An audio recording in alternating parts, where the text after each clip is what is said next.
Hello friends, welcome to money pulse. ఈ వీడియోలో రీసెంట్గా వచ్చిన Q4 రిజల్ట్స్ గురించి క్లియర్గా ఎక్స్ప్లెయిన్ చేస్తాను.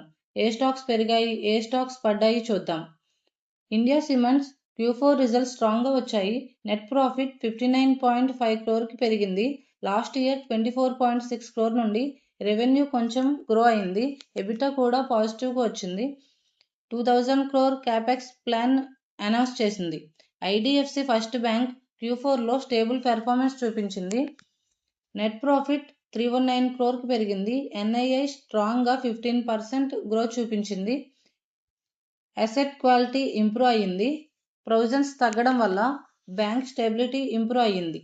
సన్ ఫార్మా ఆర్గనాన్ అసెట్స్ కొనడానికి $12 బిలియన్ డీల్కి దగ్గరగా ఉంది. డీల్ అనౌన్స్మెంట్ త్వరలో వస్తుంది అని రిపోర్ట్ చేస్తున్నాయి. ఆర్బిఎల్ బ్యాంక్ Q4 రిజల్ట్స్ స్ట్రాంగ్గా వచ్చాయి. నెట్ ప్రాఫిట్ 68 crore నుండి 230 crore పెరిగింది. అసెట్ క్వాలిటీ ఇంప్రూవ్ అయింది. లోన్స్ అండ్ డిపాజిట్స్ స్ట్రాంగ్గా గ్రోత్ చూపించాయి. ఎన్ఐఐ కూడా పెరిగింది. యాక్సిస్ బ్యాంక్ Q4లో ఆల్మోస్ట్ స్టేబుల్ రిజల్ట్ చూపించింది. నెట్ ప్రాఫిట్ 7,071 crore వచ్చింది. ఎస్టిమేట్స్ కన్నా కొంచెం ఎక్కువ, కానీ మార్జిన్స్ కొంచెం తగ్గాయి. అలాగే ప్రొవిజన్స్ కొంచెం పెరిగాయి. ఓవరాల్గా బ్యాంక్ పెర్ఫార్మెన్స్ స్టేబుల్గా ఉంది, కానీ ప్రెజర్ కొంచెం కనిపించింది. అలెంబిక్ ఫార్మాకి యుఎస్ FDA నుండి పిగ్నాల్మోడ్ క్యాప్సూల్స్కి అప్రూవల్ వచ్చింది. యుఎస్ FDA అప్రూవల్ వల్ల అలెంబిక్ ఫార్మాకి యుఎస్ మార్కెట్లో బిజినెస్ గ్రో అయ్యే ఛాన్స్ ఉంది. Auto sector updates. BMW, Kia, KTM లాంటి కంపెనీస్ కొత్త మోడల్స్ లాంచ్ చేయడం వల్ల ఆటో మార్కెట్లో మూమెంట్ పెరిగింది. కస్టమర్స్ ఇంట్రెస్ట్ పెరుగుతుంది. సేల్స్ ఛాన్స్ కూడా ఎక్కువ అవుతాయి.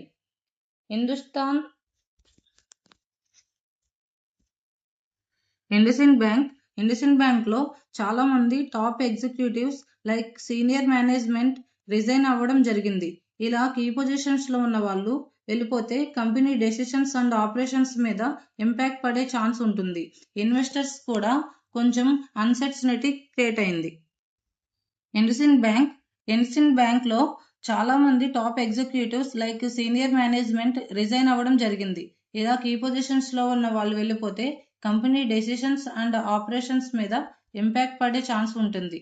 ఇన్వెస్టర్స్ కూడా కొంచెం డౌట్ క్రియేట్ అవుతుంది.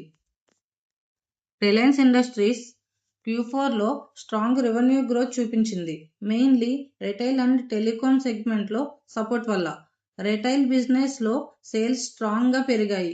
జియోలో సబ్స్క్రైబర్స్ అండ్ ARPU కూడా ఇంప్రూవ్ అయ్యాయి. ఆయిల్ టు కెమికల్స్ సెగ్మెంట్ కూడా క్రూడ్ ప్రైజెస్ అండ్ డిమాండ్ వల్ల గ్రోత్ చూపించింది. కానీ higher cost and crude volatility వల్ల మార్జిన్స్ ప్రెజర్లో ఉన్నాయి. ప్రాఫిట్ కొంచెం ఇంపాక్ట్ అయింది. కంపెనీ 95,000 crore ప్రాఫిట్తో $10 బిలియన్స్ మార్కెట్ క్రాస్ చేసి ఇండియాలో ఫస్ట్గా రికార్డ్ క్రియేట్ చేసింది.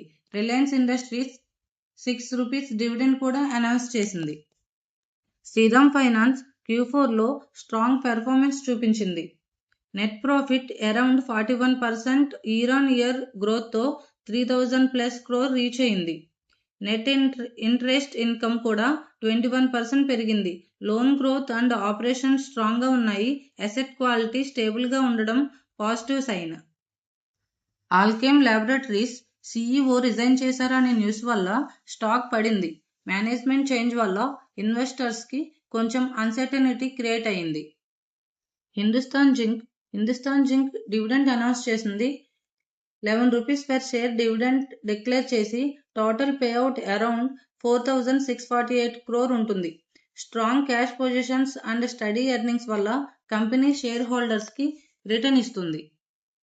JP Morgan ఇండియా ఈక్విటీని ఓవర్ వెయిట్ నుండి న్యూట్రల్కి డౌన్గ్రేడ్ చేసింది అండ్ నిఫ్టీ 50 టార్గెట్స్ కూడా కట్ చేసింది. రీజన్స్ ఇండియా వాల్యుయేషన్ ఆల్రెడీ హైగా ఉన్నాయి అని. HSB కూడా రీసెంట్గా ఇండియాని అండర్ వెయిట్కి డౌన్గ్రేడ్ చేసింది. So back to back negative global signals. IT సెక్టార్లో స్ట్రాంగ్ సెల్లింగ్ ప్రెజర్ కనిపించింది. మేజర్ కంపెనీస్ రిజల్ట్స్ ఎక్స్పెక్టేషన్స్ని మిస్ చేశాయి. ఇన్ఫోసిస్ వీక్ గైడెన్స్ సెంటిమెంట్ని ఇంపాక్ట్ చేసింది. HCL టెక్ మరియు విప్రో కూడా వీక్ అవుట్లుక్ ఇచ్చాయి.